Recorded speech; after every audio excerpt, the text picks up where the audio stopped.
I was in my friend's guest room, watching my place through my phone's security cameras. I could hear moaning and the bed creaking. My fiancée seemed to be with my best man and groomsman from last night's bachelor party. We had been partying on the Gold Coast since Friday, races on Saturday, and a wild casino night. Sunday, we chilled at the resort pool. Tom and Carl left early Sunday, and later, hotel security kicked us out over a found bag of pills and noise complaints. Despite trying, even with a lawyer friend's help, we couldn't stay. We couldn't find other rooms because of the busy weekend, so we flew back to Sydney late Sunday. My groomsmen convinced me not to go home, but to keep the party going at Tony's place since I was off work until Wednesday. I was over the drinking, and I avoid pills. I'm more about staying in control, but I joined them out of appreciation for their efforts. We ended up at Tony's after catching a cab. Georgia, my fiancée, was at her bachelorette party in Sydney. I tried calling her, but it went to voicemail. She had moved into my new penthouse a couple of months ago since it didn't make sense for her to renew her lease. Her strict Catholic parents liked me enough, thanks to my bank job. At Tony's, everyone was knocked out quickly from mixing drinks. I went to sleep, but got a surprising text from my downstairs neighbor instead of Georgia. "Can you keep it down? Some of us work tomorrow," the text said. Confused, I texted back that he had the wrong number. He quickly replied, "Just quiet her down or gag her." Impressive texting back with all that noise. Now really confused, I figured he thought he was texting the right number. Why? Luckily, I could check from where I was. My penthouse had cameras installed by the previous owner, a wealthy Singaporean's daughter. I could access them on my phone, a setup done when I moved in. I logged in and checked the living room camera first. It showed empty beer bottles, wine glasses, a bong, and a bag of pills on the table, clothes scattered around, but no one in sight. Noise from another room made me switch to the bedroom camera. The bedroom, lit by moonlight, showed a trio tangled up on my bed. One voice said, "I've missed you." "I've missed you too, Tom," came George's reply. I was shocked. My best man Tom and my fiancée together, and clearly this wasn't new. "Doesn't Adam satisfy you?" Tom asked. "He's too big. Keep going, Carl. I'm almost there," she responded. Stunned, I sat down. My fiancée was cheating with my best man and another groomsman. I was furious, but knew I needed to be smart, not rash. I checked the security system was recording. It kept 24 hours of footage. The video was a bit fuzzy due to clouds, but Tom and Carl's voices were clear, discussing past hookups with Georgia. She was engaging too, giving me enough evidence. After they finished, Georgia went to the bathroom and the guys got drinks and came back, continuing to talk and touch, adding to the evidence. "I want to bed you in your wedding gown," Tom said. "I won't have it until the day before, so you'll have to wait till after the honeymoon," Georgia replied, always planning ahead. "No way! We're talking about on the wedding day," Carl chimed in, being a jerk. "And how do you plan to pull that off, you naughty boys?" Georgia chuckled. "I scoped out the reception venue with Adam. The ballroom has a side room where the band plays. We'll take turns distracting Adam while the others entertain you," Tom explained, feeling clever. "All four of you?" Georgia asked, amused. "Would you want it any other way?" Carl chuckled. "I guess not. You know I won't be on birth control then. Adam wants to start a family right away. You guys will be gambling with my fertile eggs. Just thinking about it gets me heated," Georgia confessed. "How had I missed all this?" "Me too. So get down there so I can show how hot it's going to be," Carl ordered. "Take it easy, Carl. We've got all night and most of tomorrow. I'm not picking Adam up until 5 p.m., Georgia remarked. "Don't be uptight, girl. Get into it. You know you want to," Tom urged, nudging Georgia's hand into Carl's lap. She started engaging with them, the room filled with slurping sounds and their groans. Carl took to her back while Tom watched. Georgia was loud and energetic, explaining the neighbors' frustration. I turned off the security feed, having seen enough. The recordings were safely stored on a hard drive hidden in my closet. Needing a plan for revenge, I went to the living room where Tony and Jeff were still out cold. I grabbed a beer from the fridge and noticed an old newspaper article about drink spiking, which gave me an idea. Just then, my phone rang again. It was my neighbor saying he'd reported a noise complaint to the police. Perfect timing. I called the police myself. "You've reached NSW police. How can we help?" "My God, you need to get to my apartment. I think my fiancée is being attacked." I feigned panic. "Please remain calm. Can you give us some details?" "How can I calm down? Send someone now." "Why do you think she's being attacked?" "My neighbor's complaining about noise, but I'm not even there." "How can there be noise if I'm not there? Please, hurry." "How do you know about the complaint?" she asked calmly. "He texted me about his complaint and that he's calling you. Please, you have to send help." I pleaded. What's the address for the noise complaint? She continued. This was worse than dealing with a call center or automated voice systems. Thank goodness it wasn't a real emergency. I provided my home address. Please hold for a moment. 30 seconds later, she returned. I'm transferring your call now. Another 30 seconds passed before a male voice came on the line. This is Senior Sergeant Potts from the Intimate Crimes Division. May I know who's speaking? Oh, thank goodness! I'm Adam Spencer. Please send help for my fiancée. Something terrible is going on. I faked starting to cry. We have a unit nearby. We just need to confirm something. Don't take this the wrong way, but the noise complaint mentioned, it sounded like closeness. So, is there a chance someone else is there with your fiancée? Or, maybe she has someone else over? Whining wasn't getting me anywhere. Time to try getting angry. We're getting married in 3 weeks. What do you think? If all this delay causes her harm in any way, I'm going to sue you and the department. I'll go on every TV show and write to every newspaper using your name. Please calm down, sir. We'll check this out. What's your fiancée's name, and what was she supposed to be doing tonight? I was ready for this one. Georgia, she was out with friends for her bachelorette party in King's Cross. The paper said the offenders were targeting that area. Okay, there's a unit nearby. They'll swing by. Are you calling from your mobile? We'll need the number to keep you updated. Yes. Should I go there too? No, please stay put until we reach out. And with that, he hung up. That didn't go as planned. I wanted them to burst in and cause a scene. I doubted the ape claim would stick, but explaining the pills on the coffee table would be tough. For 20 minutes, nothing happened. Then my phone buzzed with another text. It was from my downstairs neighbor. Sorry, man. Thought it was you up there. Police are on their way now, with magnums and helmets and stuff. Hope Georgia's okay. Praying for you both. Wow, they fell for it. I quickly checked my security feed again. I had to see this. When I turned on the bedroom camera, I couldn't believe my eyes. Tom and Carl had used a couple of my work ties to bind Georgia's legs and arms to the bed frame, taking turns having closeness with her. She seemed to enjoy it, but their kinky game was about to blow up in their faces. I switched to the living area and aimed the camera at the door, but there was no action yet. Georgia started screaming again, which I hoped would motivate the police to act swiftly. After 3 minutes, I started to doubt my neighbor's message, but then the door slowly opened. 2 officers entered and checked the living area. They signaled to 4 others waiting outside, and they all moved toward the bedroom. I went back to the bedroom camera, and Tom was still at it with Georgia while Carl was pleasuring himself over her face. They were completely unaware of what was about to happen, and then chaos erupted. The police burst through the door with lights blazing. They shouted, "Armed police, get on the floor now!" Tom and Carl were caught off guard. One of them was kicked in the chest, sending him sprawling.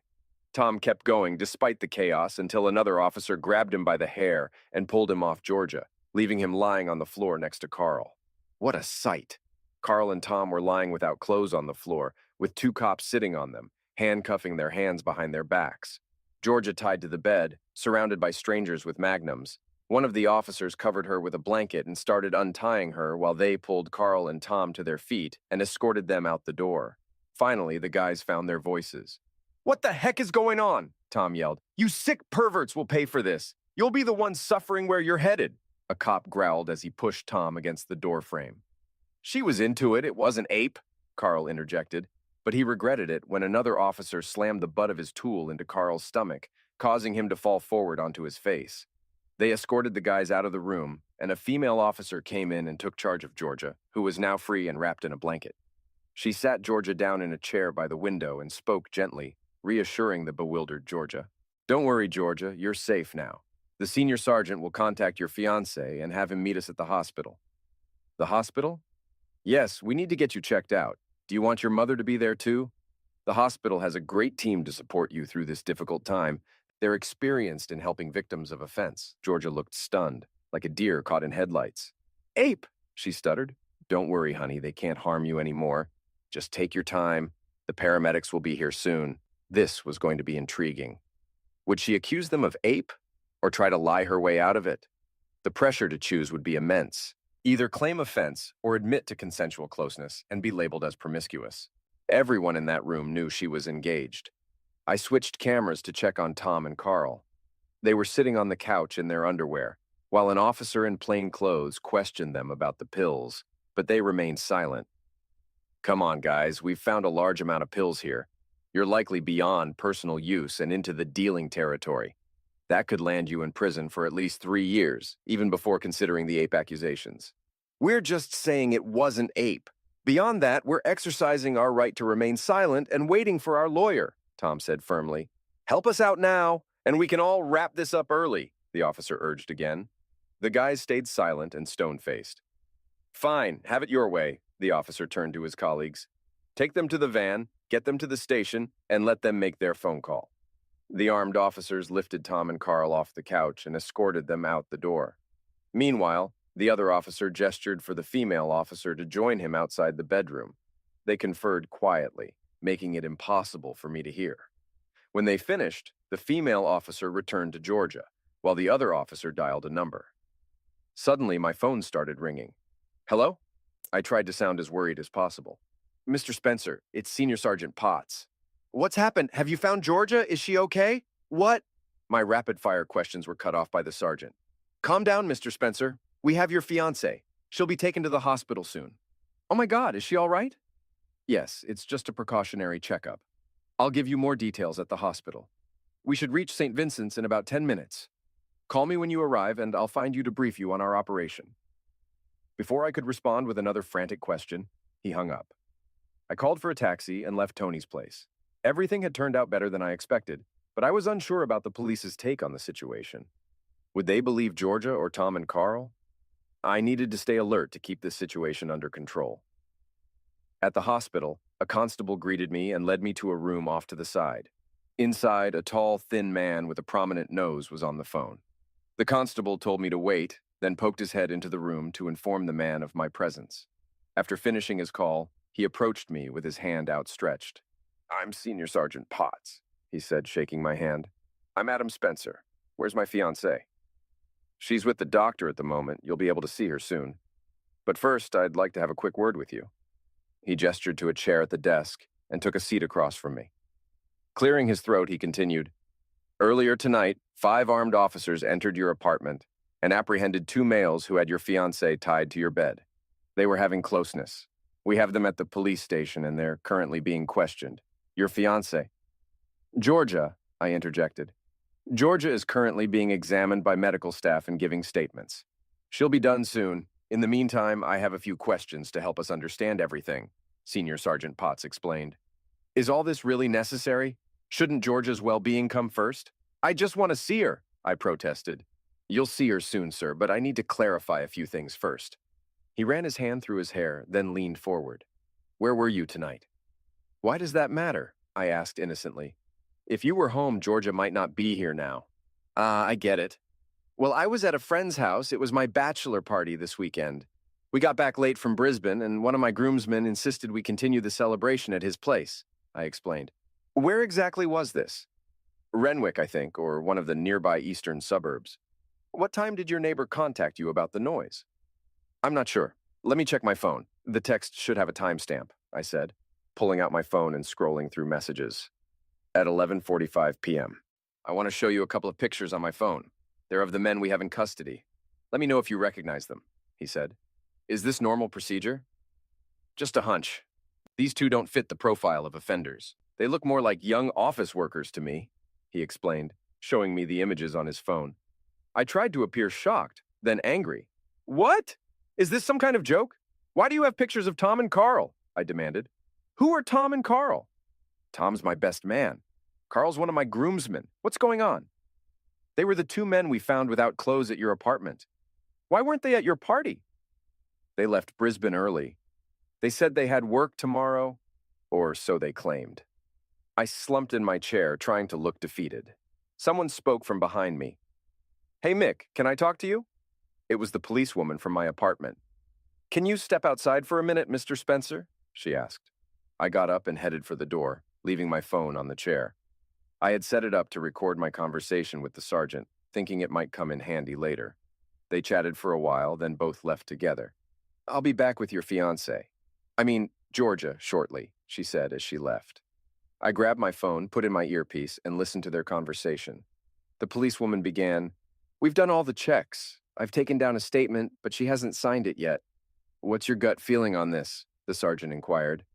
Well, it's a bit off. She's definitely had closeness, but I'm not sure consent was an issue. Her story sounds scripted, like something from a TV show. Maybe she was just having one last fling before her wedding, she explained. I'm leaning that way too. The guys in custody more like preppy types. We have enough with the pills to hold them for the night. But her boyfriend, there's something off, like he's trying too hard to act shocked. How should we proceed? The sergeant pondered. Come with me and read George's statement. Maybe you'll think of something to ask that I missed. I've been playing the good cop, so before she signs, you can talk about the consequences of giving a false statement, she suggested. All right, how tough can I be? Will she freak out? She's a potential victim, even if we're not entirely sure, he asked. She doesn't seem traumatized. She's more likely feeling guilty or worried about getting caught. Maybe you can scare her a bit to get the truth. Let's go find out then. The chair scaped as the sergeant stood up. Then there was silence until I stopped the recording. I wondered what Georgia would do. Checking my watch, I realized it was time to set my revenge plan in motion. I scrolled through my contacts, found the number, and dialed. Hey, it's Adam. What are you doing up at this hour? Eric asked. It's a long story. I'll tell you later over a beer. But I was wondering if your column for tomorrow's edition is finalized, I inquired. Just about. The start of the financial year is always slow for gossip. Got any juicy tidbits? Eric's interest was sparked. Would you want to hear about two young guys facing pills and intimate offense charges, both on the fast track to the boardroom? I teased. Absolutely. That's the kind of gossip I've been craving. Can I use their names? Eric asked eagerly. If you want to avoid lawsuits, don't use names. Keep it in the guess who, don't sue section. Eric usually ended his columns with a guess who, don't sue section, where he'd drop juicy but unconfirmed gossip without naming names. During morning tea breaks, office workers would try to figure out who was being talked about. Come on, spill the beans. I need some background to craft my cryptic clues, Eric urged. It's Tom and Carl, I replied, trying to stay composed. Your best man and groomsman? You're throwing your buddies under the bus? Who did they go after? Your mom? Eric joked. My fiancée, or should I say my ex-fiancée? I said bitterly. Oh, Eric paused, his response unexpected. Did you already know about this? I asked. No, but I'm not entirely surprised, Eric admitted cautiously. What's that supposed to mean? I raised my voice, earning a stern look from a passing nurse. Well, there have been rumors about Georgia and her boss for a while. I couldn't confirm it, so I didn't mention it, Eric explained. She's sleeping with her boss too? I half shouted. Probably, but the story was she was offered as an incentive to potential clients, Eric said sheepishly. Damn! How could I have missed all this? It's called love, Adam. So do you want me to go all out on this? Eric asked. That's why I called. Let's expose those jerks. It's a deal. We exchanged farewells and hung up. A policewoman strolled down the hallway toward me. She had a confident stride and a great figure. Oh, the allure of women in uniform. She stopped in front of me. I'm Constable Haven. I specialize in helping victims offense. Can I have a quick chat? Georgia will be here soon, and hopefully I can assist both of you in overcoming this trauma together. I wasn't convinced, but I smiled and listened to her advice, which felt long until she knelt down to my level. Mostly, I found myself looking at her chest. When Georgia and Sergeant Potts came over, I stood up and played the worried fiancée, hugging Georgia as she cried. I comforted her, promising everything would be okay, even though I was secretly planning. 3 of my bridal party were already in trouble, but I had plans for the others. Both officers gave me their cards before we left. On the ride home, Georgia kept thanking me and telling me how much she loved me. Back at the apartment, while I started cleaning, Georgia wanted to be close, but I was done being intimate with her. I decided to schedule a doctor's visit soon. Come on, baby, I need you to cuddle me, she begged. I need to clean up first. You go to bed, I'll be there soon. She finally gave up and went to bed due to exhaustion. I then downloaded and reviewed the video from my security system. It clearly showed there was no offense, setting up one charge for filing a false report. The guys were just getting high and let slip that they got their pills from Tony. I knew he used pills but didn't know he was selling. That meant a pills charge for him.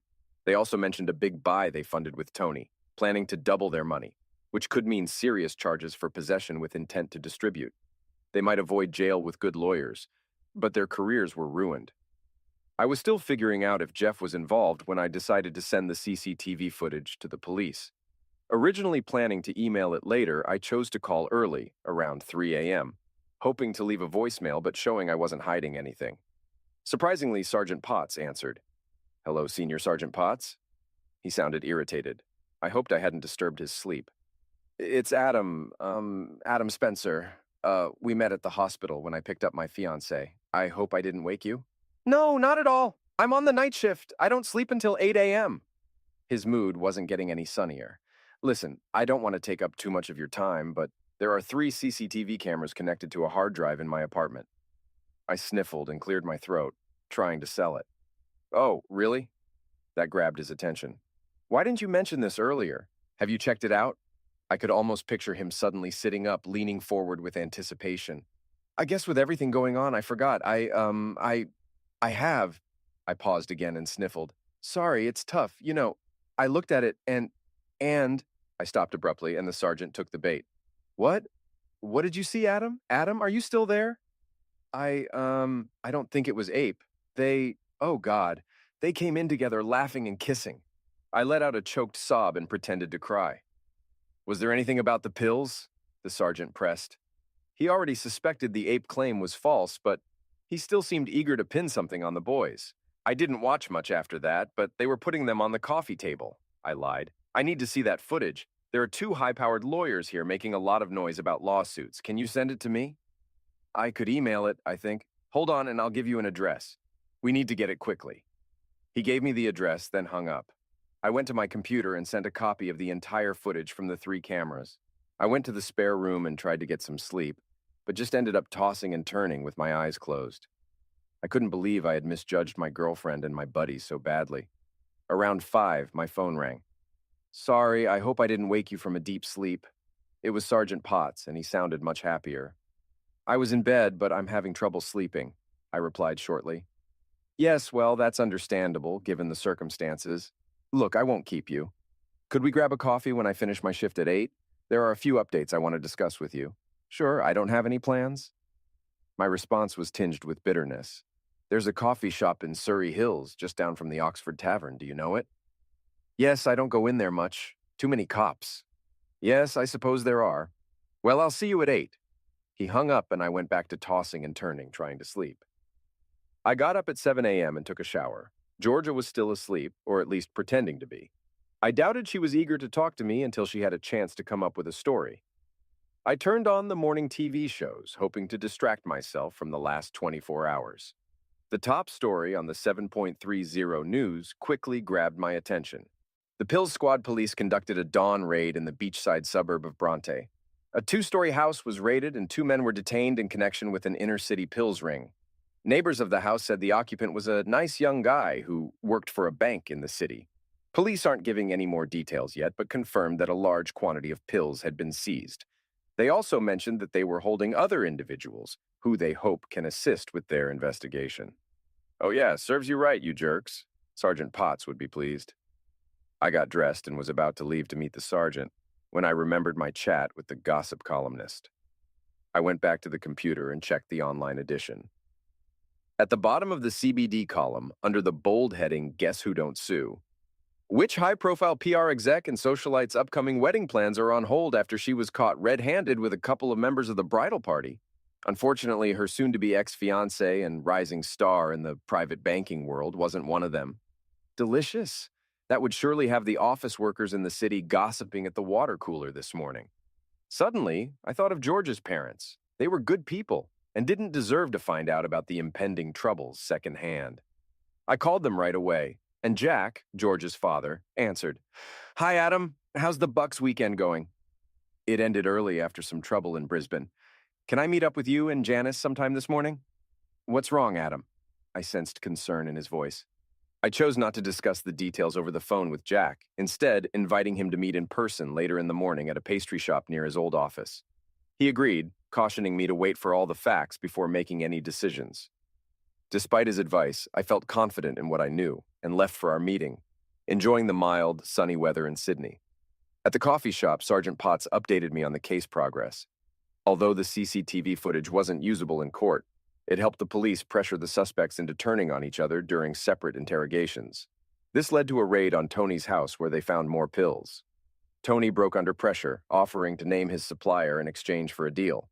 The suspects were scheduled for a bail hearing, with Tony possibly joining them depending on his cooperation with the prosecutor. The hearing was set to be public, much to the displeasure of their lawyers. As the conversation shifted, Sergeant Potts hinted at his suspicion about my remote access to the CCTV and its logs, suggesting he might investigate further. However, he reassured me that his focus wasn't on me, but on understanding my intentions toward Georgia. The sergeant mentioned that Georgia could be charged with making a false statement, though the charge might not hold. He suggested he could pursue the charge if I wanted revenge or let it slide to avoid unnecessary paperwork, leaving the decision to me. After finishing my juice, I stepped outside into the sunshine and decided to go to work looking disheveled to fuel office gossip, despite the personal embarrassment aiming to undermine Tom and Carl's standing at the bank. Upon entering the bank, I was met with whispers and subtle nudges as I headed to the elevator, where an awkward encounter between a secretary and the mail guy briefly silenced the usual chatter. Alone with the secretary at the CEO's floor, she offered me her number for support, which I discarded after she left. I then proceeded to the CEO's office, where his secretary, usually more standoffish, showed unexpected sympathy. She informed me Mr. Turnbull was finishing a call and would see me soon. After a brief wait, I was invited in. Mr. Turnbull, surprised to see me, acknowledged the unusual circumstances prompting my visit. I explained that I needed additional time off due to personal matters involving other employees and a PR firm we worked with. I detailed the events of my prematurely ended bachelor party, including the discovery of my fiancée and 2 colleagues with pills by the police. Mr. Turnbull told me to take whatever time I needed and mentioned we'd touch base again on Monday. He was clearly worried when the PR firm came up, and he said they'd start an internal investigation, hinting there might be more trouble involving another executive. I caught a taxi to meet Georgia's parents at the bakery. While waiting, I checked my security system. Georgia was in the kitchen in her lingerie, texting and then letting someone in. It was Jeff, another groomsman. In the living room, they seemed cautious around each other, with Georgia being more forward. While I was out, Jack explained he came alone because his wife, Janice, was stressed over a gossip column about us. He wanted to sue the writer, but I explained it was all true and too costly to fight. I told him about the incident with Georgia and the groomsmen. He thought they had forced her until I showed him the live security footage, which made him think I was making it all up. Using his phone, I called Georgia as she reached for hers, showing Jack the ongoing situation. He realized the wedding couldn't happen, feeling overwhelmed and worried about his wife. We left the bakery to clear our heads, avoiding talking about Georgia. Jack wanted to know when I'd tell her everything and asked to be kept in the loop, especially before taking any severe steps. After an awkward goodbye, Jack left in a taxi and I continued walking, contemplating my next steps. I revisited my CCTV feed, noting that the scene had ended with Georgia dressing and Jeff preparing to leave. Jeff was engaged to Penny Ryan Hill, daughter of a wealthy Australian with substantial mining interests, potentially jeopardizing his personal and professional future. I considered using the CCTV footage to disrupt Jeff's upcoming wedding and possibly end his career with Penny's family business. Meanwhile, I planned to leverage Georgia's cooperation for my own ends, confident that I held enough influence over her actions. Heading home, I was curious about how Georgia would handle our situation. But when I got there, Georgia was gone. I hadn't expected that, but it delayed our inevitable confrontation. It also gave me time to put together a highlight reel for Penny. Jeff's conversation with Georgia when he arrived was interesting too. He was sent over by Carl and Tom's lawyers to find out what she'd told the police. Charging him with witness tampering crossed my mind, but it seemed pointless. I was sure Penny would come up with far worse punishments. He kept asking her about the pills and what she'd told the police. She said she only mentioned the ape. Jeff explained that the boys weren't being charged with ape, just pills possession and dealing. That's when she slumped onto the couch, and he moved to comfort her. So now she knew the ape story was useless, which was probably why she left the apartment. Around 5 p.m., as I was making dinner for myself, the apartment door opened. I heard the click of high heels on the wooden floor, and Georgia and one of her bridesmaids, Shelley, walked into the living area. It seemed like they were sticking together for safety. When she got closer, Georgia opened her arms for a hug and said, "Adam, sweetie, where have you been? We've been so worried." Georgia sniffled, holding back tears. I didn't hug her back, keeping my arms at my sides, trying to keep my voice steady. I've been busy talking to the police, my boss, and your dad, I replied. Georgia tensed up, caught off guard, but she tried to keep her composure. Shelley's here to explain how they spiked my drinks last night at the bachelorette party, and I got kicked out of the club. Tom and Carl were there, and they offered to take me home, and that's when they took advantage of me. She tried to hug me again, but I stepped back. Really? Is that what happened, Shelley? I said sarcastically. Yeah, just like Georgia said, it was just some fun that got out of hand, Shelley chimed in. And did you spike her coffee before she slept with Jeff this morning? I added. Shelley's mouth hung open in shock. While Georgia looked between us, searching for words, Shelley spoke first. You're on your own now, girlfriend, she spat, heading for the door. Georgia tried to stop her, but Shelley shrugged her off, delivering one last jab. I knew you liked to party, but I didn't know you were such a slut. The door slammed shut, leaving Georgia and me alone. She turned to me, tears streaming down her face, blubbering apologies and excuses. I was drunk, and I was upset this morning. It's only happened twice. Please, I'll be good. You're pathetic, I yelled, finishing the beer I had opened earlier. Only twice? I mocked, imitating Tom's voice. God, I've missed you. Then Georgia's reply. It's missed you too, Tom. Once again, Georgia looked shocked. But how did you... Remember when you moved in, and I told you about the security system and the cameras? I interrupted. Yeah, but you said you didn't use them, she replied. I don't, but they're still running 24/7. I thought the police might need a copy for evidence of your ape. But unfortunately, it just proved you were lying, I explained. Tears were streaming down her face, a constant flow running down and dropping off her cheeks. She was crouched down, leaning against the wall. Honestly, she looked pitiful. Small, sad, and pitiful. I made up my mind then. I'd ask the sergeant to drop the false statement charges, but I wouldn't tell her until I figured out why she did it. If she even knew. I went over, helped Georgia to her feet, and guided her to the kitchen table. She tried to hold on to me, but I stepped back, grabbed 2 beers from the fridge, and sat across from her. Popping open the beers, I placed one in front of her and took a sip of my own. I need you to understand, we're done, all right? I stated. She nodded silently. The cop asked if I wanted him to nail you for lying. I have to decide by 6 p.m. tonight. So you've got 30 minutes to answer my questions honestly, and I'll tell him to let you off the hook. Please, Adam, don't do this, she began, but I cut her off. Answer my questions or wait for the cops, I interrupted firmly. She nodded again, picked up the beer I gave her, and took a long gulp. A friend in the city told me you've been sleeping with your boss. Is that true? I asked.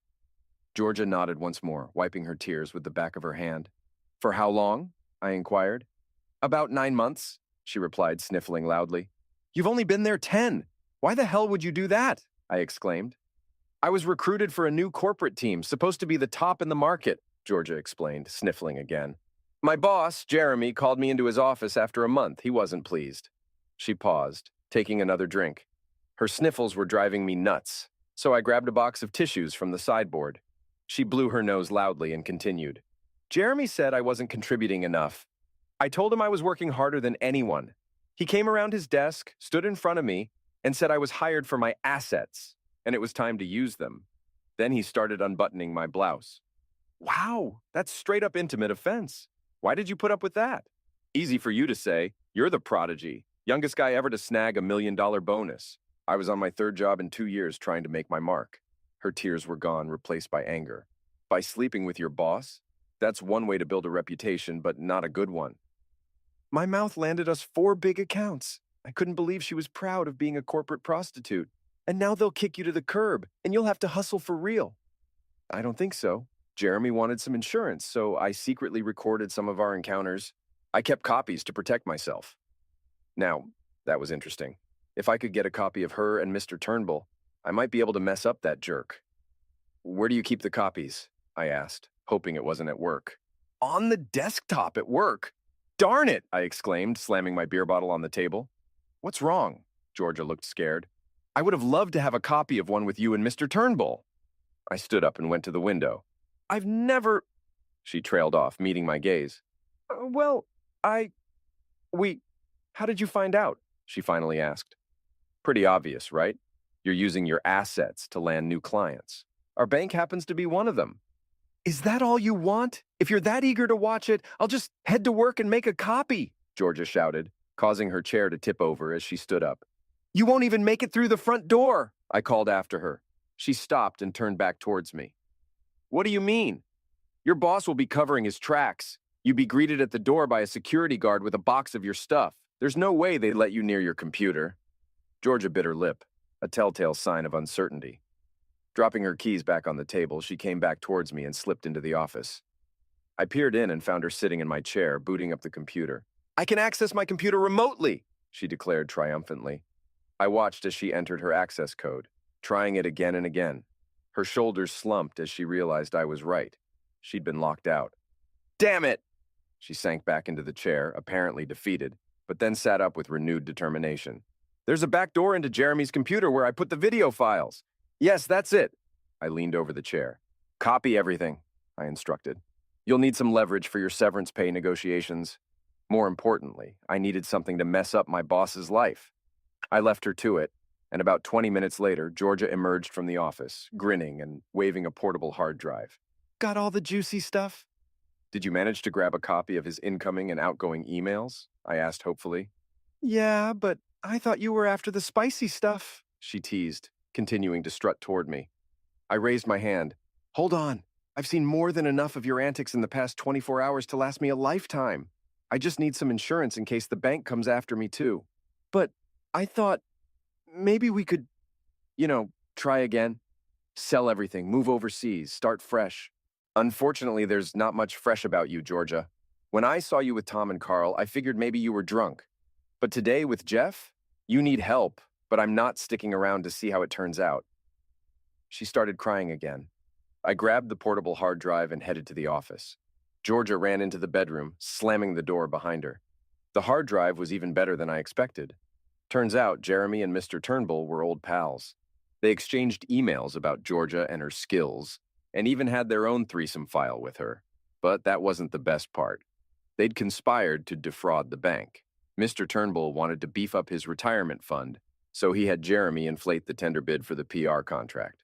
Mr. Turnbull approved it, but Jeremy only documented the agreed-upon amount on his company ledger. They split the difference 50-50. I called Sergeant Potts. I thought you forgot, he said. Looking at the clock, 6:05 p.m., I replied. Nope, just wanted to make sure I made the right call. What's the decision? He asked, sounding a bit tired. Don't go after her. Things might get rough for her without it. Do you know anyone in the fraud squad? I might, he said cautiously. Why do you ask? I'll fill you in later, I said, avoiding the question. I didn't want to reveal too much. Oh boy, he chuckled. Who's in for a surprise this time? You'll see, I said before hanging up. Next, I called Georgia's dad to pick her up. I wanted to sleep in my own bed tonight. Then I sent a copy of the morning's encounter between Jeff and Georgia to Penny, his fiancée. It was tough, but I hoped it would spare her more hurt. Jack arrived about 40 minutes later. It took some time to coax Georgia out of the bedroom, but eventually she emerged and I helped pack up some of her things. They left. My phone rang. It was Eric from the paper. Did you enjoy my column today? Eric asked, his voice brimming with enthusiasm. Yeah, I replied flatly, lacking conviction. Come on, not having second thoughts, are we? I wanted to get back at them, but I'm hurting others too. I thought of Jack and Janice.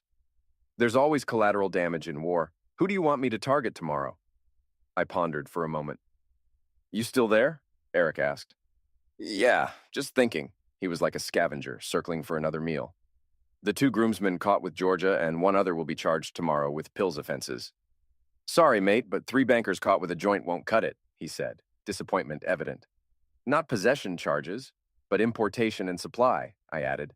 Now that's better. High-flying bankers, eh? Eric laughed. Got anything else for me, mate, or is that it? I'll be in touch if there's anything else, I said noncommittally. By then, I'd had enough for the day. I turned off my phone, disconnected the landline, shut all the blinds, and tried to get some sleep. At 9:30 the next morning, there was someone hammering on my door. It was Greg, the building supervisor. Adam, man, what's up with your phone? I've been trying to call you, he said. I just turned them off. I needed some uninterrupted sleep. What's going on? I replied, a bit annoyed. These guys have been waiting downstairs to see you for an hour. Greg stepped back, revealing one guy in a security guard uniform holding a box and another in a suit. The man in the suit stepped forward, holding a piece of paper. Mr. Adam Spencer? Yes, I confirmed. I'm from the bank's legal department. I'm here to inform you that your contract with us has been terminated under Section 112B. You've brought the bank into disrepute. Here's your severance check for 2 weeks' salary, and James has your personal belongings from your desk. He handed me a check, and the security guard placed the box on the floor. I was stunned.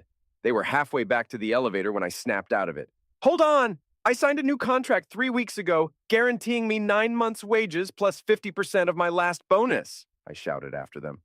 I know nothing about that, sir.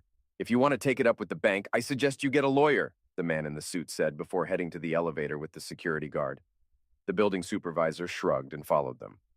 Sorry, mate. I picked up the box and took it inside. It contained only the contents of my desk drawers and a few photos. I wasn't going to let them get away with it. I called the lawyer who had reviewed my recent contract before I signed it. Did your new contract kick in right away? Legal stuff can go either way, you know, he said hopefully. Nope, not yet. Supposed to hit my account this Thursday, I replied. That's why they're playing hardball. They want you to fight for it. How do you want to play this? I could start legal proceedings now and maybe we'll get a hearing by the end of the month. Damn lawyers. Could we chat with my boss at the office before that? I've got something that might change his mind about their stance, I suggested. Nothing shady, right? He inquired cautiously. Nothing I've done, I reassured him. Anything missing from the box they gave you? He questioned. Wait a sec. I've got golf clubs in the storage area near the executive dining room, I realized. Perfect. Valuable? He asked. About 20 grand, give or take, I mentioned casually. Seriously? Gold-plated or what? He exclaimed. Nope, just platinum with some gold inlays. A fancy set of Honda clubs, half a set, though. Full set's around 50 grand, I explained. Wow, I'll start on getting access to them, he said. Can you do it by 1 today? I pressed. I'll try, but it's tight with my schedule, he hesitated. Meet me at the front door with the order, and you'll get the clubs, I insisted. Deal. See you there, he agreed. After breakfast, I prepped for the showdown later. Mr. Turnbull always hit the executive dining room between 12:30 and 1:30, so a scene outside would grab his attention. Before heading out, I checked the Herald website. Eric had a jab about high-flying bankers, and there was a piece on a billion-dollar heiress breaking off her engagement. I hadn't mentioned Penny and Jeff, so where did he get that? 1 o'clock rolled around, and I waited outside the bank headquarters. The lawyer arrived 5 minutes late, pulling a document from his pocket like a champ. I had to wait for the magistrates to finish their morning sessions to get this signed, but here it is, the lawyer exclaimed. What does it let me do? I inquired as we walked toward the front door. I was aiming for general access, but the guy played hardball. It only allows you to enter the premises and grab your golf clubs, in and out, he explained. I hope that's all I need, I muttered. We reached the front door. Inside, the security guard who had returned my office belongings earlier blocked my path. Sorry, sir, I've been told to stop you from entering the building, he said, motioning for 2 other guards to join him. I held up the legal document. This is a court order granting me access to the building. Please move aside, I insisted, trying to get past him. I need to verify this first, he said, taking the order and speaking into his shoulder microphone. A couple of minutes later, the lift doors opened, and the same guy from this morning walked out. He took the court order, put on reading glasses, and quickly scanned it. Someone's been busy, he remarked, handing the order back to me. This only lets you go to the storeroom and back, no detours. He then instructed the guard, take him up to the executive storeroom and then kick him out onto the street. I headed toward the executive lifts with the guard close behind. After retrieving my clubs from the storeroom, I dropped them in the corridor and caused a commotion. Some jerk stole my fairway wood, I exclaimed, storming up the corridor toward the executive dining room. You can't go up there, sir, the guard protested, trying to grab my arm but missing. As I neared the dining room, the guard caught up and grabbed me just as Mr. Turnbull appeared in the doorway. What's all this noise? He demanded. Then recognizing me, he shouted, What's he doing in here? Sorry, sir, he had a court order, the guard said as he lifted me off the floor by my collar. I stopped struggling as Mr. Turnbull was right in front of me. Mr. Turnbull, so nice to see you too, I said sarcastically. I thought you might want to review my severance package. Not a chance, he pointed to the guard. Get this lowlife out of here, now. I fished a thumb drive out of my pocket and tossed it to him. Better have a look at that when you get a chance, but not when your wife is around, I warned. Mr. Turnbull's eyes narrowed. What are you talking about? Give Jeremy a ring and he might tell you, I spat. Whatever gets him out of here, Mr. Turnbull muttered dismissively. The mention of Jeremy's name hadn't fazed him. He must have thought that angle was covered. Putting the thumb drive in his pocket, he went back into the dining room. The guard began dragging me up the hallway. You have 24 hours. I think you have my mobile number, I shouted toward the closing door. I grabbed the clubs on the way back. The guard didn't release my arm until I was back out in the forecourt. My lawyer was waiting and relieved me of my clubs. I was happy enough. If I got the deal I had signed up for 3 weeks ago, I could buy another set. I got a bit worried when I hadn't heard anything before I went to bed. My phone signaled a message arriving at 11:30 p.m. Meet me at Centennial Park Coffee Shop at 6:45 a.m. Gotcha. The next morning, I got to the park at 6:30, hoping to get there first. Obviously, Mr. Turnbull had the same idea. As I was walking from one side, he came from the other. We came together awkwardly, staying about 3 meters away from each other. "What do you want for the tape?" he said angrily. "Just what I'm owed by my new contract." I matched his anger. "That contract wasn't valid until Thursday." "That's an arguable fact, and I haven't got the time for the conversation to make it through our justice system." "I never took you for a blackmailer," he growled, his face growing red. "I never thought you'd stoop so low as to mess around with your employee's fiancée," I fired back. We stood glaring at each other until Mr. Turnbull relented. "All right, but I want the pictures and any copies you have," he demanded. "No problem. You'll get the pictures when I have a signed document from the bank confirming my rightful claim," I replied. "You'll have it today," he said, turning to leave. "Just one more thing. I want the same lawyer you sent over yesterday to bring the paperwork," I added. "That would be amusing." "Anything else?" he asked sarcastically. "Nope, that's all I need," I said, grinning. He walked away briefly, then returned closer this time. "You know you'll never work in this town, hell, this country ever again, you little jerk," he hissed. "Nice doing business with you," I chuckled as he walked away. I still had the emails between Turnbull and Jeremy, and I'd be handing them over to the fraud squad as soon as the money hit my bank account. The following days were quiet until a bank lawyer visited with some forms for me to sign, promising payment by Thursday. I handed him a thumb drive and hard drive with data, and he left looking disheartened. By Thursday, Georgia's situation had worsened. After confronting her boss while intoxicated, she was arrested for DUI and lost her license. That same day, her parents came to collect her belongings from my place.